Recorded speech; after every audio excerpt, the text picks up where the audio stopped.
Hello guys, welcome to my YouTube channel coder Siddhi. तो आज हम डिस्कस करेंगे वेरिएबल होता क्या है जावा में। तो चलिए फिर स्टार्ट करते हैं। आज हम क्या डिस्कस करेंगे, वेरिएबल होता क्या है। ठीक है, अब वेरिएबल जैसे आप देख रहे हो दो वर्ड से मिलके बना है, very plus able. Mainly very plus able आप क्लियरली समझ रहे होगे, दोनों का मतलब होता है जिसका वैल्यू चेंज हो सके। Change can be, value can be, value can be change. ठीक ना, वैल्यू कैन बी चेंज। ठीक है, अब वेरिएबल क्या होता है, ये कंटेन करता है वैल्यू। ठीक है, और साथ में इसके होता है कुछ डेटा टाइप्स। जैसे कि हमने बोला इंट ए इक्वल्स टू 10। अब ए क्या हो गया, ये वेरिएबल। ठीक ना, ये 10 क्या हो गया, वैल्यू। इंट क्या हो गया, डेटा टाइप। ठीक ना, अब डेटा टाइप एक किस टाइप का डेटा टाइप है, इंट मतलब होता है इंटीजर। अब डिफरेंट टाइप के डेटा टाइप होते हैं, ये आपको आगे पता चलेगा। ठीक है, इंट यहाँ पे क्या है, इंटीजर। ए वेरिएबल है, 10 वैल्यू है, 10 क्या है, इंटीजर टाइप है, डेटा टाइप। अब यहाँ पे हम फ्लोट भी ले सकते थे, जैसे कि फ्लोट ए इक्वल्स टू 10। अब यहाँ पे डेटा टाइप क्या हो गया, फ्लोट हो गया। फ्लोट जो क्या करता है, कंटेन करता है डेसिमल। ये 10 भी डेसिमल है, क्योंकि मेनली हम 10 को कैसे देखते हैं, 10.0। अगर नॉर्मली हम फ्लोट यहाँ लिखे 10 को तब भी चलेगा। ठीक है, तो यहाँ पे और ऐसे ऐसे भी लिख सकते हैं, फ्लोट ए इक्वल्स टू 1.34। ये भी फ्लोट वेरिएबल, सॉरी फ्लोट क्या है, ये डेसिमल है। ऐसे बहुत सारे डेटा टाइप होते हैं, ये आपको आगे वीडियो में पता चलेगा। और ये वेरिएबल कैन बी चेंज, इसका मतलब क्या था, वैल्यू कैन बी चेंज का मतलब क्या था।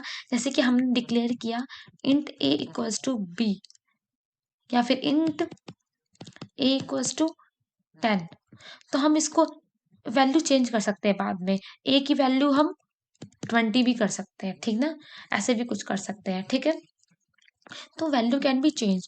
अब ये वैल्यू क्या होता है, ये एक मेमोरी में एलोकेट होता है। ठीक ना, ऐसे ये एक रैम है, रैम है,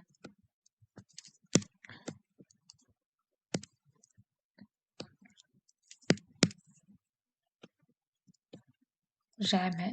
और यहाँ पे हम इसकी बात करते हैं, इसको हटा दो, हम इसकी बात करते हैं। ठीक ना, इंट ए इक्वल्स टू 10, तो यहाँ पे एक 10 वैल्यू होगा जो जाके मेमोरी में एलोकेट हो जाएगा, और ये क्या हो जाएगा, रिजर्व्ड एरिया हो जाएगा। रिजर्व्ड एरिया, रिजर्व एरिया जो कौन कवर कर लेगा, ए। ए यहाँ पे एक रिजर्व एरिया बना लेगा अपना 10, 10 जो मेमोरी यहाँ पे अपना डाल देगा रैम में। ठीक ना, तो मेनली इंट क्या होता है, आप सॉरी वेरिएबल क्या होता है वो आप समझ गए, जो वेरी प्लस एबल दो वर्ड से मिल के बना होता है, जिसकी वैल्यू चेंज हो सकती है। ठीक है, जो यहाँ पे मैंने आपको समझाया। और ये मेमोरी में अपना वैल्यू एलोकेट करता है, और ये रिजर्व एरिया भी बना लेता है, एंड डिफरेंट टाइप्स के डेटा टाइप के साथ वो यूज होता है। ठीक है, अब आपको स्क्रीन पे इसका मैं डेफिनेशन दिखा देती हूँ, आप उसको नोट डाउन कर लो। अब हम थोड़ा कोड को समझते हैं। मैंने नोट प्लस प्लस में एक कोड लिखा है, जिसका क्लास ए, आपको ये दिख रहा होगा क्लास ए। क्लास ए मैं इस नेम से ही सेव होगा, मैंने अभी सेव नहीं किया। अगर सेव करूंगी क्लास ए, तो ये ए के नेम से सेव होगा, पब्लिक क्लास ए। क्लास के आगे पब्लिक लगा रखा है, तो मतलब ये पूरा क्लास कोई भी देख सकता है, कोई भी एक्सेस कर सकता है। मैंने बता रखा है पब्लिक का मतलब क्या होता है, आप पीछे वीडियो में देख सकते हैं, फिर मैं यहाँ ही बता दे रही हूँ। पब्लिक मतलब कोई भी क्लास, दूसरा क्लास, कोई भी दूसरा पैकेज इसको देख सकता है, एक्सेस कर सकता है, पब्लिक। अगर मैं आप प्राइवेट कर दे, प्रोटेक्टेड कर दे, तब नहीं कर पाएगा। उसका क्या यूज होता है वो मैं आपको बाद में बताऊंगी। तो क्लास, क्लास के आगे जो नेम होता है उसी से ही ये सेव होता है, ए। तो ए डॉट जावा से सेव होगा। अगर हम सेव करेंगे, तो मैंने अभी सेव नहीं किया, इसलिए नॉर्मली न्यू यहाँ पे लिख के आ रहा होगा, आप देख रहे होगे। सेव करने पे ए डॉट जावा हो जाएगा। अब मैंने एक डिक्लेयर किया है, static int m equals to 100 void method. ठीक है, यहाँ पे इंट n, n एक वेरिएबल, ये n डेटा और m, यहाँ पे तीन वेरिएबल डिक्लेयर हुआ है। तो मेनली मैं पहले आपको बता दूं, वेरिएबल तीन टाइप के होते हैं, तो पहले उसको डिस्कस करते हैं। वेरिएबल तीन टाइप के होते हैं।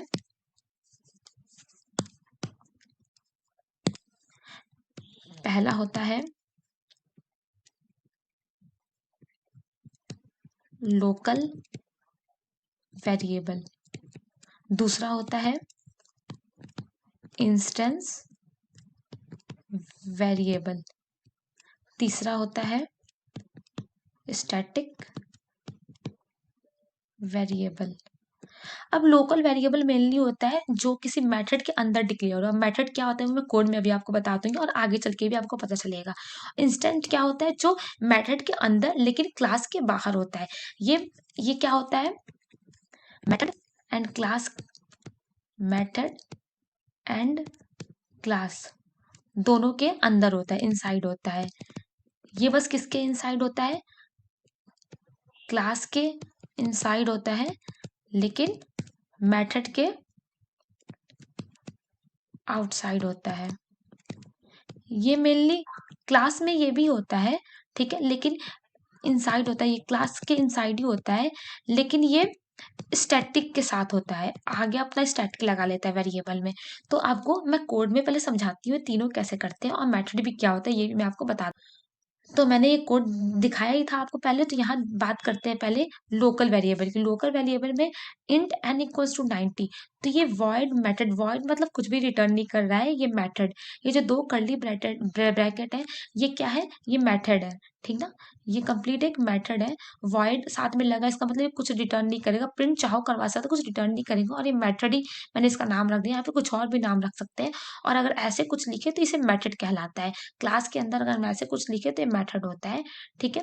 तो कर्ली ब्रैकेट के अंदर होता है, और ये इन्वर्टेड कॉमा ये एंड लाइन बताता है। और ये स्लैश, दो स्लैश क्या है आगे, ये एग्जीक्यूट नहीं होगा, ये कमेंट्स है। कमेंट्स कैसे लिखते हैं ये हम आपको आगे बता देंगे। कमेंट मेनली होता क्या है, कमेंट मेनली यहाँ पे मैं ये बता दे रही हूँ, लेकिन कि आगे अगर डबल स्लैश लगा दिए वो कमेंट होता है, जो एग्जीक्यूट नहीं होता, वो हम अपने पढ़ने के लिए लिखते हैं, ठीक है।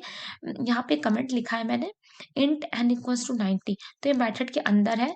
और क्लास, क्लास क्या है, क्लास ये है पूरा, क्लास ए, ये पूरा इतना क्लास है, तो इसके भी पूरा अंदर है। यहाँ पे एंड ऑफ क्लास मैंने लिख रखा है, तो इसके भी अंदर है लोकल।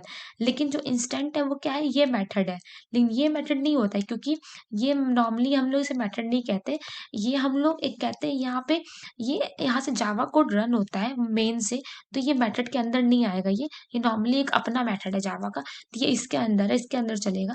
तो ये इसके अंदर है, लेकिन क्लास के बाहर है, ठीक है। ये इंस्टेंस इसके, और ये जो स्टैटिक है, ये भी मेथड के बाहर है, लेकिन ये आगे स्टैटिक लगा रखा है। स्टैटिक क्या करता है, जब क्लास लोड होता है उसी टाइम अपना ये एक ऑब्जेक्ट क्रिएट कर लेता है और वैल्यू डिक्लेयर कर देता है, जो वहां पे डिक्लेयर हो जाता है वैल्यू। तो ये स्टैटिक वेरिएबल आपने देख लिया, लोकल वेरिएबल और इंस्टेंट वेरिएबल। जब हम आगे कोड समझेंगे और भी कोड का काम करेंगे, तो और भी आपको अच्छे से समझ में आएगा लोकल, इंस्टेंट, स्टैटिक का मतलब क्या होता है।